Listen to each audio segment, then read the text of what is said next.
buenas tardes a todas y a todos. Primero les quiero agradecer mucho a los organizadores de las jornadas por la invitación. Siempre es enriquecedor participar de estas instancias. Y además, la verdad, destacar el trabajo de todos los que hacen posible, sobre todo en la ADA, que es la institución que más conozco, estos encuentros. Sé que requieren de mucho trabajo de mucha gente para que sean posibles. Así que también mis felicitaciones. Gracias especialmente a Guillermo, que está ahí, por la invitación. Bueno, mi intención es, primero, respetar el tiempo, si es posible. Es compartir con ustedes una experiencia de trabajo, básicamente. Es poder compartir con ustedes lo que yo entiendo que son, desde mi experiencia en el Fuero Contencioso Administrativo y Tributario de la Ciudad de Buenos Aires y como operadora judicial del Fuero, lo que yo entiendo que son hoy los desafíos que se presentan en la justicia en el marco de los litigios para el acceso o la protección de los derechos sociales que afectan exclusivamente a dos grupos de poblaciones vulnerables, poblaciones vulnerables en los términos de las reglas de Brasilia, y poblaciones prioritarias en los términos de los estándares mínimos del sistema de protección de derechos humanos. Estos dos grupos son los niños, niñas y adolescentes y las personas que sufren o padecen alguna afectación a su salud mental. En este marco yo me atrevo a presentarles lo que puedo denominar arbitrariamente 4 desafíos o 4 retos que se nos presentan. Especialmente, hay que ser sinceros, se le presentan a los jueces de esta ciudad, pero se nos presentan a todos los operadores de alguna manera, porque estos 4 retos o estos 4 desafíos que yo intento compartir acá con ustedes, de alguna manera nos interpela a todos en nuestras prácticas, en nuestras miradas, en nuestras formas de abordar las situaciones que llegan a la justicia, pero especialmente lo que nos interpelan y nos invitan y requieren que de alguna manera conciliemos nuestras interpretaciones, teniendo en cuenta por lo menos aspectos fundamentales cuando hablamos de estos grupos poblacionales: su situación de vulnerabilidad, la presentación en general de obstáculos estructurales que no les permiten de manera directa y autónoma poder ir a reclamar el ejercicio de sus derechos al Poder Judicial, y todo eso conciliarlo con las obligaciones que emanan de la garantía de acceso a la justicia en condiciones de igualdad y de tutela judicial efectiva de los distintos tratados y leyes que en esta ciudad sobran. Les decía, son 4 los desafíos o los retos. Yo diría que uno es un desafío que yo podría llamar temático o de cuáles son los asuntos que llegan a la ciudad en materia de infancia y salud mental. Un desafío que tiene que ver más con la atención, que un poco presentaban en el panel anterior, ahí decía Jonathan, pero también escuché creo un poco a Ramiro que hablaba de, bueno, ¿quiénes pueden acceder a la justicia o quiénes pueden representar a estos grupos poblacionales para que accedan en el reclamo a la justicia? Una tercera cuestión tiene que ver con el trabajo riguroso y agudo que se requiere para poder presentar este tipo de casos, sobre todo cuando son colectivos, y traerlos con prueba suficiente y seriamente presentados ante las justicias para poder darles un enfoque de derecho y poder transmitirle a ese decisor cuál es la urgencia y la gravedad del caso. Y les diría que un cuarto desafío está vinculado a cómo, y en este sentido rescato lo que decía también Jonathan, en esta justicia que es de vanguardia sin duda y respecto de infancia y salud mental lo es, con algunos retrocesos, gracias a algunos amigos del Ministerio Público Fiscal, pero digamos en general es una justicia de vanguardia no solo en el país, yo diría en la región, en lo que tiene que ver con resoluciones y tanto cautelares como de fondo que proscriben determinadas prácticas y le ordenan al gobierno de la ciudad cumplir estándares mínimos en materia de protección de derechos de infancia y salud mental. Es decir, el cuarto desafío está vinculado a cómo se ejecutan esas órdenes judiciales, cómo logramos que efectivamente se cumplan. Voy a intentar hacer breve con cada uno de los puntos. El primero, que tiene que ver con los ejes temáticos o con los temas o los asuntos que llegan a la ciudad. Hoy yo podría identificar que, digamos, más allá de lo que históricamente ha sido el litigio y sigue siendo el litigio en derechos sociales en la Ciudad de Buenos Aires se ha incorporado un litigio que es muy específico y es exclusivo de estas poblaciones, es decir, que atañe con especialidad y especificidad y exclusividad o a los niños o a las personas que están afectadas en su salud mental. ¿Cuáles son estos casos? Voy a nombrarlos a grandes rasgos. Los primeros involucran la situación de aquellos niños y adolescentes que viven,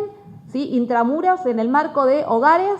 o instituciones que albergan, instituciones públicas o conveniadas por el gobierno de la ciudad, que albergan estos niños que han sido, ¿sí?, privados de los cuidados parentales por una decisión de la autoridad local de la Ciudad de Buenos Aires.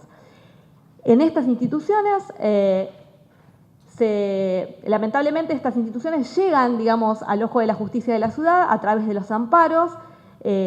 colectivos que se han presentado en distintas instancias, donde por un lado se reclama que la justicia de alguna manera proscriba la continuidad de determinada práctica y por el otro establezca estándares mínimos de cumplimiento de determinados derechos. Lo que en general se ha llevado en estos casos tiene que ver con condiciones pésimas en materia de infraestructura, ¿sí?, y de cuidados básicos en estos lugares. Les estoy hablando para que tengamos idea de hogares que albergan niños que por ley debieran garantizar el cuidado integral de sus necesidades y de sus derechos básicos, es decir, que debieran alimentarlos, garantizarles una buena vestimenta, el acceso a la escuela, el cuidado de la salud, la vida en condiciones de infraestructura básica. Encontramos lugares con sin gas, sin agua caliente, con filtraciones y humedad que generan caídas de mamposterías, vidrios rotos de larga data, pisos intransitables, peligrosos, cuestiones de riesgos eléctricos, escaleras sin seguridad, sin antideslizantes. Eso es lo que tiene que ver con materia de infraestructura, que en general se han concentrado, digamos, en estos hogares. Primer, digamos, asunto, si quieren, distinto, novedoso para la justicia contenciosa administrativa de la ciudad. Otro grupo de amparos que ya sí se vinculan directamente con la situación de niños, pero también de adultos con afectaciones de salud mental y discapacidad, es la de las instituciones también de albergue que son de la ciudad o que son conveniadas, es decir, subsidiadas, algunas en un 100% por el propio gobierno de la ciudad para el cuidado integral también de este grupo vulnerable que por algún motivo no está privado también o de cuidados parentales o familiares en el caso de los adultos. Estos casos también han sido llevados a la justicia de la ciudad, también con intención, de manera colectiva, también con intención de proscribir determinadas prácticas, porque además en estos casos se denunciaron no solo condiciones terribles de infraestructura, sino de funcionamiento, con graves denuncias de maltrato, algunas vinieron de denuncias penales, de sobremedicación, de condiciones de hacinamiento, de aislamiento, de condiciones absolutamente indignas, que fueron presentadas en el foro contencioso y que podemos decir felizmente que han tenido una recepción positiva y después, bueno, les puedo contar un poquito al final qué fue de estos casos. Otro grupo de casos son aquellos que se vinculan directamente o con el derecho a la educación o con la calidad o las condiciones de calidad en las que se presta ese servicio, la educación en las escuelas públicas de la Ciudad de Buenos Aires. Las demandas van, y acá están algunos colegas que pueden ratificar la situación, digamos, desde el acceso a una vacante, ¿sí?, que está garantizada o debería estar garantizada en la ciudad desde los 45 días en adelante, hasta condiciones, las condiciones de infraestructura en las que funcionan las escuelas, que las hemos encontrado luego de muchos años de reclamo por parte de los directivos de las escuelas, las hemos encontrado en condiciones deplorables en materia de infraestructura. Vuelvo a hablar de riesgo eléctrico, de falta de gas, de falta de mobiliario, de condiciones de hacinamientos, de imposibilidad de evacuar porque no dan las dimensiones de las escaleras o de los pasillos para poder evacuar, de condiciones de inseguridad, lo que tiene que ver con riesgo de caídas, etcétera, etcétera, etcétera. Y por último, si quieren, un grupo temático que también desafía, porque desafía la posibilidad, digo, cuando yo lo presento como desafíos es porque trae un tema distinto, porque trae un tema que no solo exige, digamos, analizar si el derecho social es operativo, si es exigible judicialmente, sino que requiere un control de razonabilidad que ya tiene que ver, que ya incide o que ya debiera incidir en la calidad del programa, la calidad del servicio, ¿sí? Y los estándares mínimos que cualquier programa, cualquier intervención o acción del gobierno tiene que cumplir para poder constituirse como razonable y de ello devenir legítima. El último grupo, disculpen, hice ahí un paréntesis, es aquel que tiene directa vinculación con el acceso a la salud, a la protección de la salud. En estos casos, digamos, como novedosos, también encontramos un montón de reclamos. En este caso han sido individuales, vinculados a personas, también a personas menores de edad, pero generalmente a personas adultas, ¿sí? Que en general, otra vez, sin continente familiar, muchas veces con largas estadías en situación de calle, llegan a los hospitales de la ciudad con algún cuadro clínico de emergencia, que compensados en la situación clínica requieren poder salir a la vida, pero han perdido todo tipo de autonomía en términos de autonomía física para poder moverse en la vida, no tienen ningún recurso, siempre estamos hablando de poblaciones pobres, ¿sí? Y que además presentan una manifiesta incapacidad de hecho para poder pedir de manera autónoma por sus derechos, ¿sí? Lo que no tienen aún es alguna restricción de su capacidad en sede civil, pero de hecho son personas que prácticamente, en la mayoría de los casos, ni siquiera pueden comunicarse con uno, ¿sí? De hecho, en muchos casos son derivados directamente por defensores que no pueden asumir los patrocinios letrados porque no pueden mantener una comunicación, digamos, con las personas. Estos son los 4 ejes temáticos que empiezan a plantear, a mi gusto, algunos retos o algunos desafíos en lo que es el abordaje cotidiano de las cuestiones que se debaten en el contencioso. El segundo desafío o el segundo reto es el que se produce en el marco ya del litigio concreto,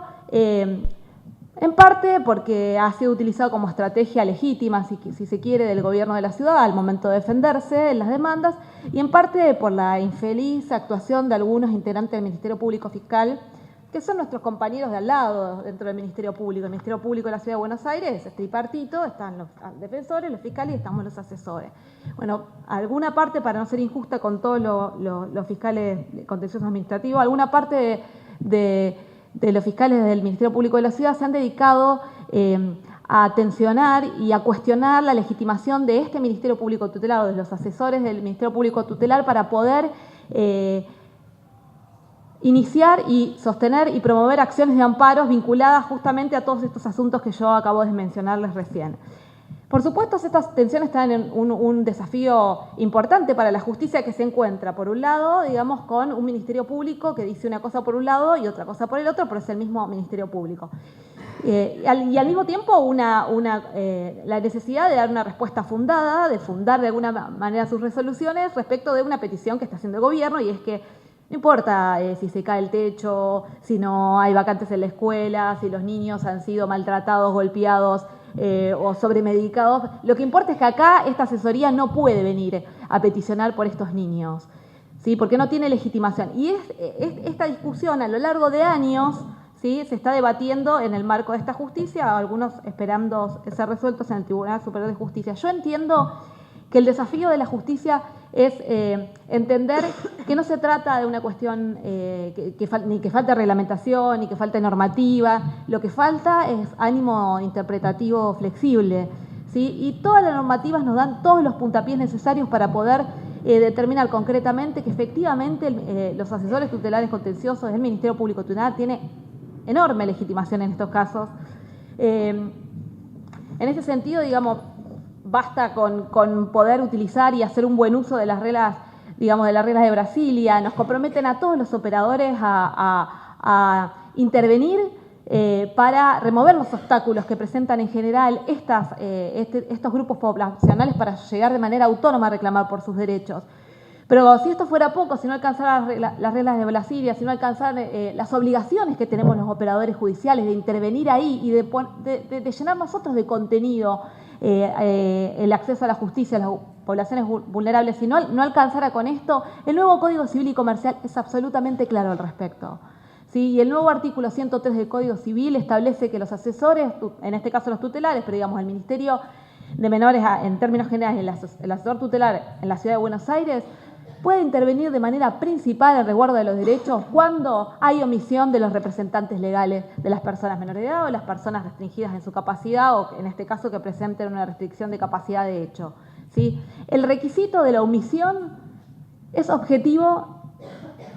y nada más. Es decir, la omisión, que no haya existido una intervención por parte de los representantes legales, alcanza y sobra, ¿sí?, para que pueda intervenir directamente el Ministerio Público tutelar. Esta es una opinión personal, pero también han sido recogidos en varios de los fallos en esta ciudad y fundamentalmente ha sido la opinión que ha llevado a cabo, la interpretación que ha llevado a cabo uno de los procuradores ante la Corte en un caso que llegó de la provincia de Córdoba, donde la defensora de menores venía a interponer un amparo colectivo en materia de vivienda por poblaciones absolutamente vulnerables y se reconoció la legitimación basada en no necesariamente la omisión de la acción, digamos, la falta de acción de los representantes legales tiene que estar ligada a la negligencia, no importa el motivo por el cual los padres no han requerido el auxilio de la justicia. Si no hubo acción,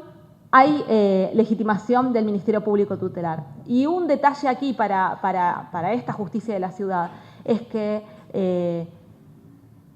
si el constituyente, cuando sancionó la Constitución de la ciudad, estableció un Ministerio Público tripartito y dispuso que una de las ramas del Ministerio Público, si va a tener especialidad, especificidad y exclusividad en lo que tiene que ver con los derechos de niños, niñas, adolescentes y personas afectadas en su salud mental, parecería, ¿sí?, que tenemos argumentos de sobra para decir que frente a poblaciones vulnerables como las que les acabo de mencionar, el Ministerio Público no solo tiene legitimidad, sino que tiene obligación y tiene el deber de intervenir en resguardo de esos derechos. Dos cuestiones más y no sé cómo estoy con el tiempo. Justito. Estoy justito. Bueno, dos cuestiones más, eso me pasa por respetarlo. Dos cuestiones más para poder terminar estas 4 cuestiones de los retos, digamos. Un tercer punto que es desafiante, digamos, para todos los operadores judiciales, pero que además agudiza esta mirada de establecer la necesidad de que sean las instituciones públicas las que reclamen, en este caso por estos grupos vulnerables, es que se requiere un trabajo muy agudo, muy riguroso para poder preparar una situación de estas y llevarla a un juicio contencioso.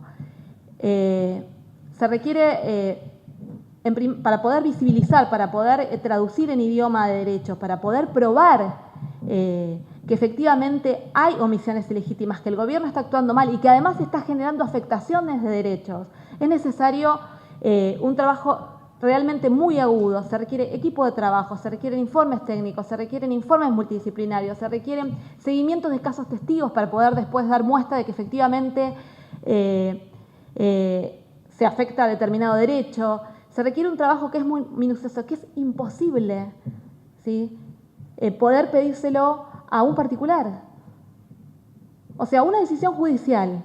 que diga que efectivamente no, el Ministerio Público no puede y que le corresponde a ese niño o a ese grupo de niños con sus representantes legales venir a litigar al fuego por medio de un amparo colectivo, es una decisión judicial que desconoce la realidad sobre la que está operando. Digo, es imposible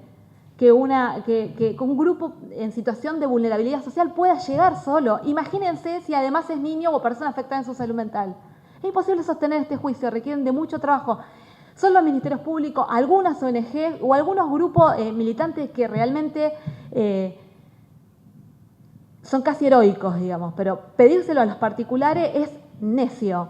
Y la última cuestión que quiero plantear es el